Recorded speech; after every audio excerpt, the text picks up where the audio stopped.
भगवान कल्कि का जब जन्म होगा तो भगवान कल्कि की दो पत्नियां होंगी।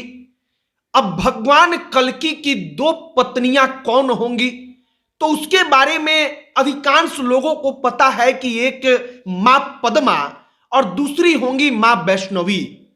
लेकिन ये कहानी किसी को नहीं पता है कि आखिरकार मां पद्मा का जन्म कैसे होगा, मां पद्मा इस धरा पर, इस धरती पर कैसे आएंगी।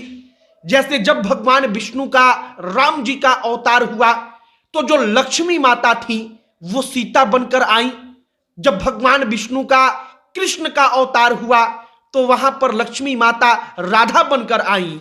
उसी प्रकार से भगवान कल्कि का जन्म होगा तो उनकी अर्धांगी बनकर, उनकी पत्नी बनकर मां लक्ष्मी पद्मा के रूप में आएंगी या उनको पद्मावती कहा जाएगा। अब आज आपको मां पद्मावती की कहानी बताएंगे कि वो राजकुमारी रहेंगी, कहां की राजकुमारी रहेंगी और कैसे राजकुमारी का शादी भगवान कल्कि के साथ होगा और उनका जन्म कैसे होगा। ये तमाम कहानी आपको आगे हम सुनाएंगे। बाकी नमस्कार, हमारा नाम मोहित कुमार सिंह है और अब आइए भगवान कल्कि की इस सुंदर सी कहानी पर। भगवान कल्कि कब आएंगे तो कलयुग अपनी समाप्ति पर होगा और भगवान कल्कि के आने के बाद इस धरा पर सतयुग प्रारंभ होगा। यह कहानी हर सनातनी जानता है, हर सनातनी इस पर विश्वास करता है क्योंकि भविष्य पुराण, महाभारत, इन तमाम ग्रंथों में इसका जिक्र है।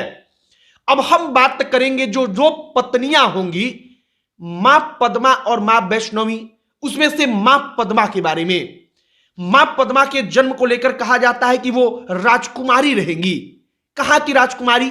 तो एक राज्य के बारे में हमने एक जगह पढ़ा तो पता चला कि एक राज्य होगा सिंघल द्वीप नाम का।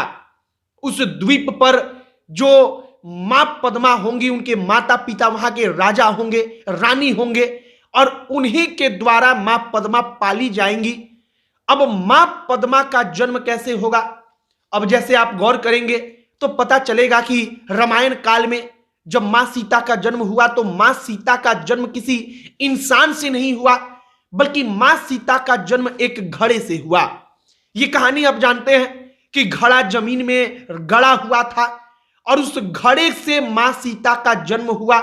अगर आपको यह कहानी सुननी है तो कमेंट बॉक्स में लिखकर बताइएगा, हम आगे मां सीता के जन्म की कहानी जरूर सुनाएंगे। लेकिन फिलहाल मां पद्मा की कहानी। अब कृष्ण अवतार में राधा का जन्म कैसे हुआ तो इसको लेकर भी तमाम प्रकार की चीजें कही जाती हैं। आपने देखा होगा जो कृष्ण के बारे में जो टीवी सीरीज बनाया गया उसमें भी दिखाया गया कि राधा ऐसे ही प्रकट होती हैं, उनका कोई जन्म वगैरह नहीं हुआ। अब इसके बाद इसका मतलब कि जो भगवान कल्कि की पत्नी होंगी मां पद्मा, इसके संदर्भ में भी बताया जाता है कि कुछ इसी प्रकार से वो इस धरा पर आएंगी। अब कैसे आएंगी तो कहा जाता है कि उस वक्त पर भी कुछ ऋषि महात्मा लोग जो होंगे वो यज्ञ करेंगे, उनका कुछ तप होगा, उनका साधना होगा और वो अपने साधना के दम पर मां लक्ष्मी को अवतरित करेंगे और मां लक्ष्मी यज्ञ के जरिए इस धरा पर आएंगी। यह कहानी भगवान कल्कि की पत्नी मां पद्मा के बारे में। मां पद्मा का पूरा नाम पद्मावती होगा। अब आप यहां पर एक बात गौर करिए, भगवान कल्कि की दो पत्नियों का जिक्र है। एक पत्नी का नाम कहा जाता है रमा और एक पत्नी का नाम कहा जाता है पद्मा। अब जो रमा होगी उनको हमने वैष्णवी कहा क्योंकि वो वैष्णवी रूप से रमा जन्म लेंगी और लक्ष्मी रूप से जो होंगी वो पद्मा जन्म लेंगी, पद्मावती जन्म लेंगी। बाकी भगवान कल्कि की दो पत्नियों की कहानी को लेकर लोगों के मन में बड़ा सवाल होता है तो हमने आपको बताया कि भगवान कल्कि की एक पत्नी मां पद्मा जो होंगी, जो लक्ष्मी माता की अवतार होंगी, वो इस धरा पर राजकुमारी के रूप में रहेंगी, राजकुमारी बनकर आएंगी और सिंघल द्वीप नाम का राज्य रहेगा और इनके पिता के नाम के बारे में कहा जाता है बृहदत्त और मां का नाम कौमुदी। ये पूरी कहानी आपको इंटरनेट पर अगर आप खोजेंगे तो मिल भी जाएगा। तमाम अलग अलग विद्वान जो लोग हैं, जिनको शास्त्रों का ज्ञान है, जो ग्रंथ पढ़ते हैं, वो तमाम प्रकार की कहानियां सुनाते हैं और उन्हीं कहानियों में भगवान कल्कि की जो एक पत्नी है मां पद्मा, इनकी कहानी है। भगवान कल्कि के पुत्र भी होंगे, जो रमा और पद्मा, दो पत्नियां होंगी। इन दोनों पत्नियां से दो दो पुत्र, मतलब कि 4 पुत्र होंगे। पुत्रों का नाम हमने इसके पहले एक वीडियो बनाया था, उसमें भी बताया था, फिर बताते हैं। जय, विजय, ये तमाम जो नाम है वो भगवान कल्कि के पुत्रों का नाम है। फिलहाल भगवान कल्कि के जन्म में अभी 4,26,000 साल का वक्त बाकी है।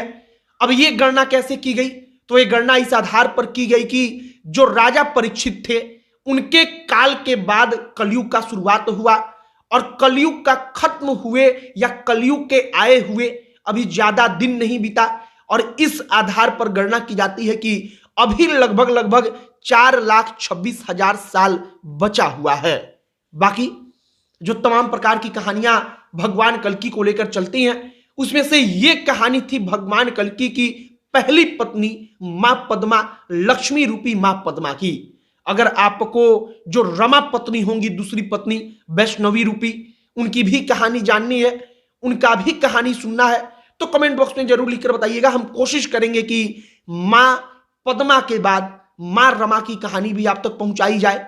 बाकी पहली पत्नी की कहानी हमने आप तक पहुंचाई है। भगवान कल्कि के बारे में अगर आपको और भी जानकारी चाहिए तो इसी चैनल को खोलिएगा, आपको नीचे और भी तमाम प्रकार की कहानियां मिलेंगी, धर्म से जुड़ी हुई तमाम प्रकार की कथाएं आपको मिलेंगी। वो सब कुछ आप सुनिए, आपको अच्छा लगेगा। और कमेंट बॉक्स में लिखकर बताइएगा कि आप क्या चाहते हैं कि हम कौन सा कहानी अब आपके सामने लेकर आए, आपके सामने प्रस्तुत करें। सबसे आखिरी में जो भगवान विष्णु का कल्कि अवतार होगा, वो इस धरा पर जो एक काल चक्र है, वो इस एक काल चक्र का आखिरी अवतार होगा। इसके बाद सतयुग आएगा, कलयुग समाप्त होगा, और यह सब कुछ हम भविष्य पुराण के अनुसार बता रहे हैं। भविष्य पुराण में इन तमाम चीजों का जिक्र किया गया है। बाकी हमने ये कहानी आप तक पहुंचा दी है। आप क्या कहेंगे, आप क्या चाहते हैं, किस प्रकार की कहानियां सुनना, कमेंट बॉक्स में लिखकर बताइएगा। अब अंत में हमारा परिचय, हमारा नाम मोहित कुमार सिंह है। इस वीडियो को यहीं पर समाप्त करते हैं। बहुत बहुत धन्यवाद।